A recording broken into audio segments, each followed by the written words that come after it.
Cool. Hi, everyone. It's Jenna here from Team Me. I'm with Dr. Bo Hendgen from Absolute Essential, the expert on essentials, therapeutic plant oils. Get it right? Yeah. We commonly know as essential oils. And what we're going to talk about today are the best essential oils for the different needs of menopause. So that's our title for this. So I just read that off. So with our first question, Dr. Bo, what would be your recommended oils for perimenopause and post-menopause? I have menopause in that question, but I just want to reiterate that menopause is actually only just a day. It's the anniversary of the last day of your last period, and you won't know that it's occurred until 12 months later, which is why we talk about perimenopause and post-menopause. That's correct. Yeah. All right. So what are the best oils? So there's the first thing I probably like to talk about is that there is essential oils, which are volatile substances. So, and then there is carrier oils, which are oils which have a fatty acid. So the difference between those two oil categories, which are both therapeutic if they are the right quality, is that if you leave the bottle of an essential oil, it disappears within, 10 days or it's gone. The bottle is empty. But if you would leave the bottle of a carrier oil, it would go rancid. So it wouldn't change in volume in the bottle.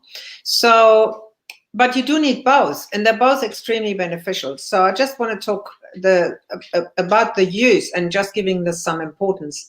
If I would have, let's just say you asked me about essential oils first.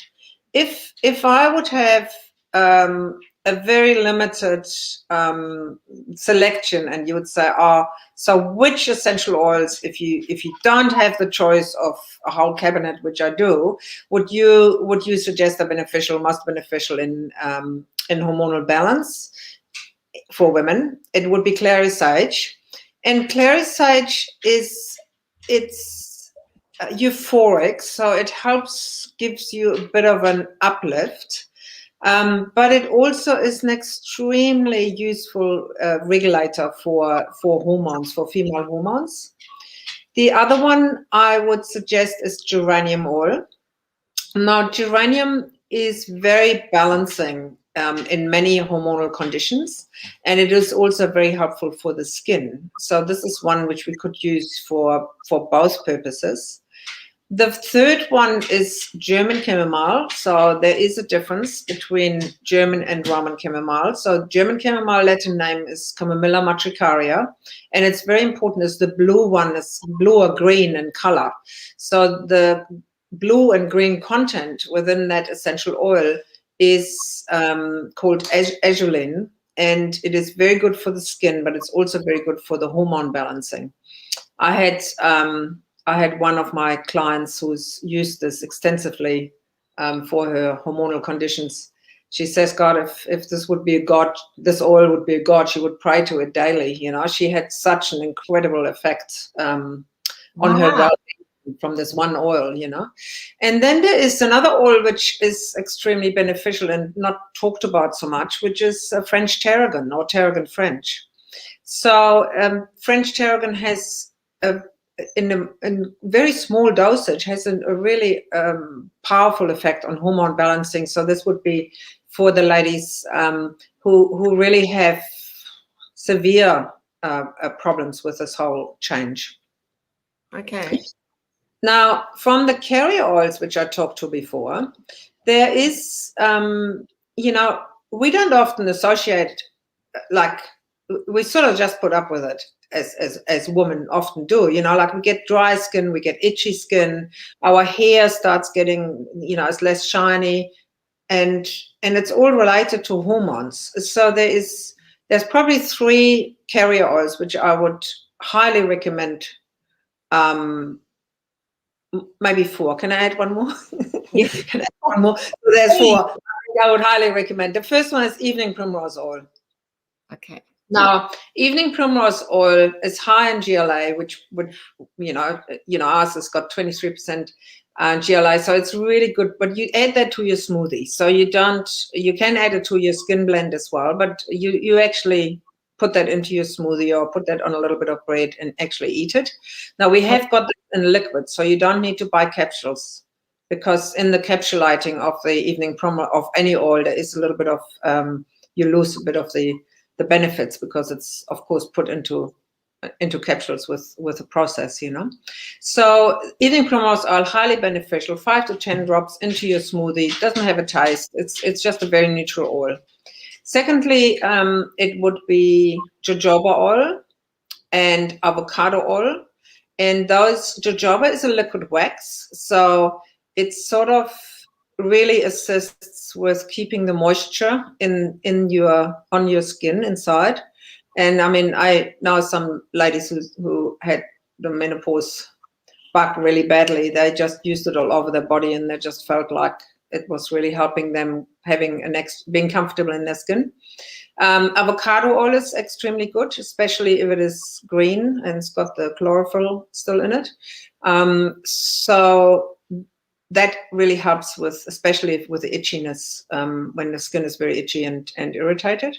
It's very moisturizing. And then it's argan oil. Raw argan oil is just wonderful for the body, the hair, and to eat it, to also put that to your smoothie, because it's very good for cardiovascular conditions, to help prevent. Okay. If you've got some cardiovascular conditions in the family, any of them really, and you think, like both my parents, for example, have died of heart problems, and I just put 10, 20 drops in my muesli every morning. It's it doesn't hurt, it doesn't taste bad, and it might help and might prevent something. So that's 4 carrier oils, which I would recommend for us women in this period of our lives to use. Okay. That's fantastic. I didn't know you could eat EPO, evening primrose oil, as an oil, Yeah. It's really good, especially if you've got sugar cravings and like that 3 o'clock need sugar type stuff. And if your energy is fluctuating, I mean, if you are looking at, and yours may differ, your experience might differ, but if you are looking at the key issues, which I wrote a little list here, the key issues which women experience during menopause, or some of them are not really related to menopause, but it is basically what we've got is a difference in monthly rhythm. So there's more irregularity, frequency, lighter and heavier flow, hot flushes and night sweats, big problem, mood swings. Can I tell you a little joke, which is one of my favorite jokes? What's the difference between a terrorist and a woman with hormonal problems, either PMT or menopause? I don't know. No idea. Okay, you can negotiate with a terrorist. So true. I can say that, being a woman, so I think I have the right to say that. I earned my right to say this little joke. So there is the mood swings. There is the feeling of madness and, out of control.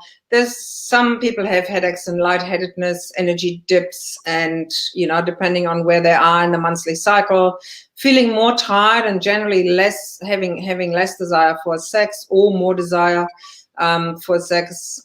And the skin is more sensitive, is dry, often extremely itchy. The eyes often get dry. And then, of course, it is the matter of sleep, which I think a lot of people have serious problems with. So, it's this tiny, tiny, wincy little bit of hormone, and it just, makes our whole life inside out, upside down, so. Absolutely. Dizziness is a big one too, I find. And itchy lady parts. Yes. So when you have, it's, it's the same. It's skin, right? It's Yeah. not. There's no difference really, except it's not in the exterior, so it's moist. So it's a different environment. And because you know how I suggested that you could make yourself a body oil, and if you're interested, we could make a little recipe at the end. So do remind me. But if you have, so this skin here is exposed to the outside and it's dry. You know, it's oil just.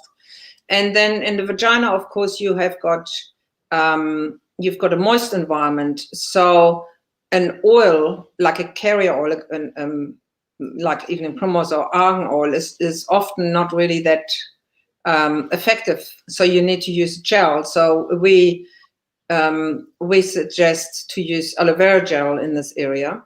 And with the essential oils, you have to be extremely careful, you know, the dosage has to be minute, and you have to play a little bit. So use less to start with to see if you have any agitation.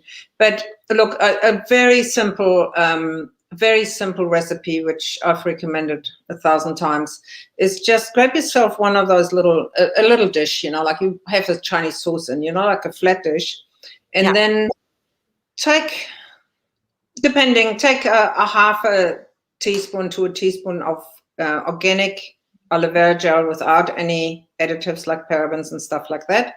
Our aloe vera gel, we actually use to hydrate it. We use lavender and calendula tea and lavender floral water. So it actually is already has got those ingredients in it to help. And so you take your half or 1 teaspoon of aloe vera gel, you put it in the dish.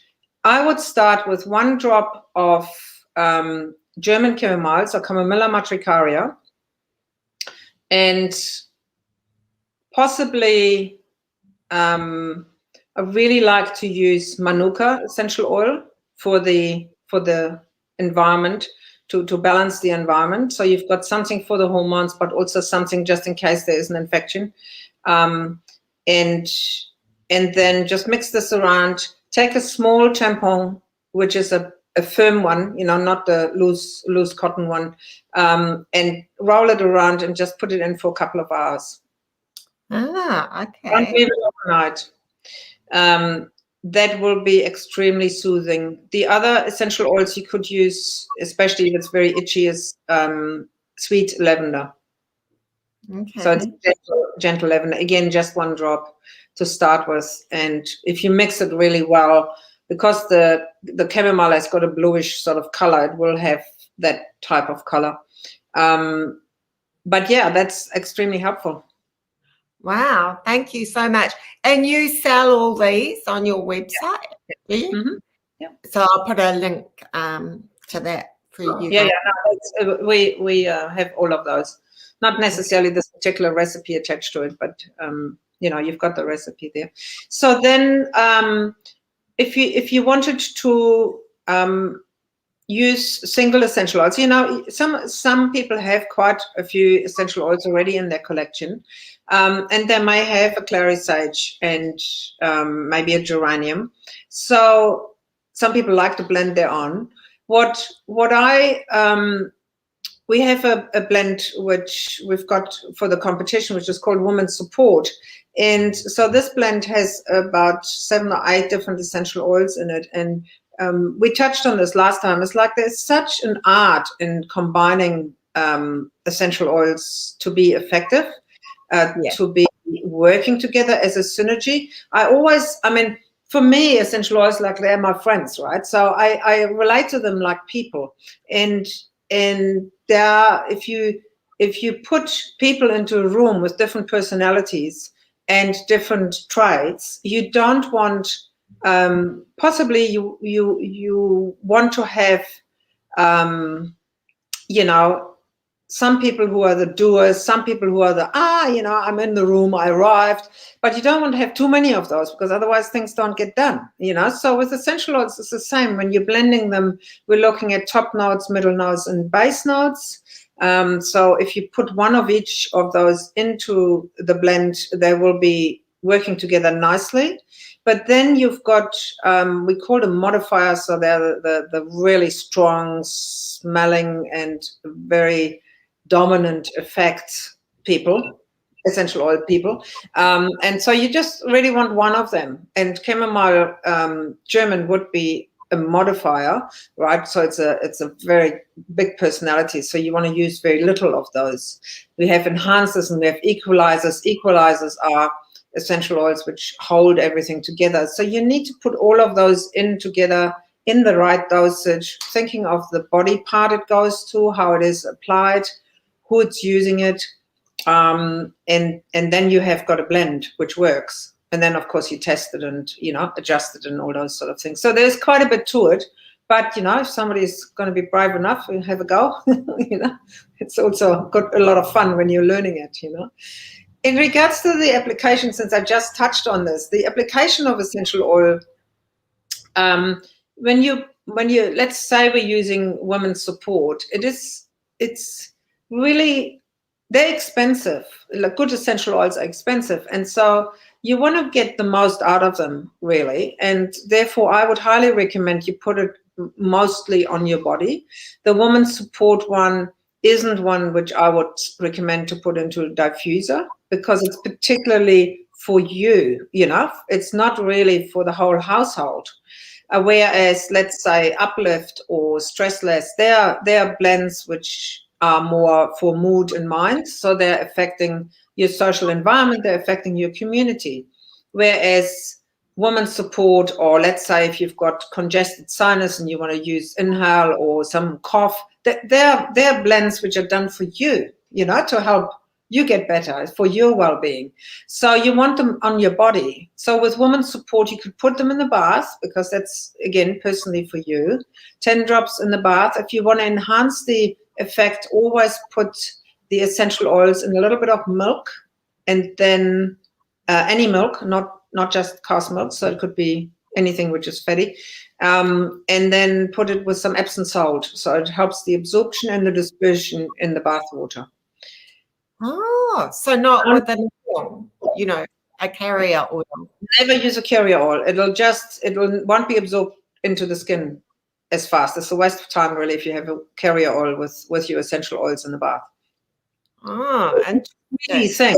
The essential oils will go to the most greasy thing in the bath, and it should be your skin. It should be your body. It should be another carrier oil where it goes to. Yeah. And then the other thing with baths, which people don't realize, so a bath, especially if you use therapeutic essential oils and if you use Epsom salt, you're releasing toxins, right? And so in the first 15 minutes, you release toxins, and then you should get out, because you start reabsorbing them again. Ah. So a bath should never be longer than 15 minutes, 20 minutes maximum. And at sort of room temperature, right? 37. Oh, no, it can be hot. No, it can be, you would burn yourself if it's too hot, clearly. But no, you have a hot bath, not a lukewarm bath. That makes you cold. Especially in this temperature. You can see me here. It's a very cold Auckland day. Yeah. So that's the bath. And then you could put, before you go to bed, especially with a woman with menopause, your body balances when it's sleeping. You could put some onto all your pulse points, which is, on your neck, on your wrist.